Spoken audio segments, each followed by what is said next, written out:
Your speaking problem may be emotional, not linguistic. I'm Polly. I'm a language coach and I help anxious and perfectionist learners stop waiting until they feel ready. A lot of learners think, I can't speak because I don't know enough words. My grammar is not good enough. I need to study more before I talk. Sometimes, yes, but very often the problem is not only knowledge. It is what happens to your brain and body when you have to use that knowledge with another person. When you speak, you are not just choosing words, you're also managing pressure. Someone is waiting. You can make a mistake, you can sound basic, you can forget a word, you can feel stupid. And for anxious and perfectionist learners, that pressure can interrupt the whole speaking process.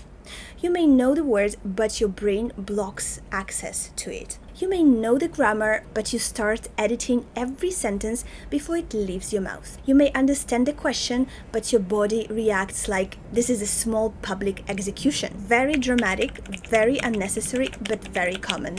That is why just speak more is not always good advice. If speaking feels unsafe, more pressure can make you avoid it even more.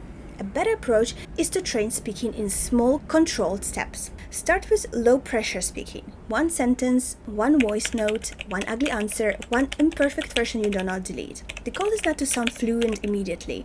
The goal is to teach your brain, I can speak imperfectly and nothing terrible happens. Because sometimes fluency starts not with better grammar, but with a nervous system that stops treating every sentence like an exam. That's also why I created my workbook for anxious and perfectionist speakers. It gives you practical speaking drills to help you start speaking before everything feels perfect. If you freeze, overthink, or avoid speaking even though you understand a lot, the workbook is in my bio.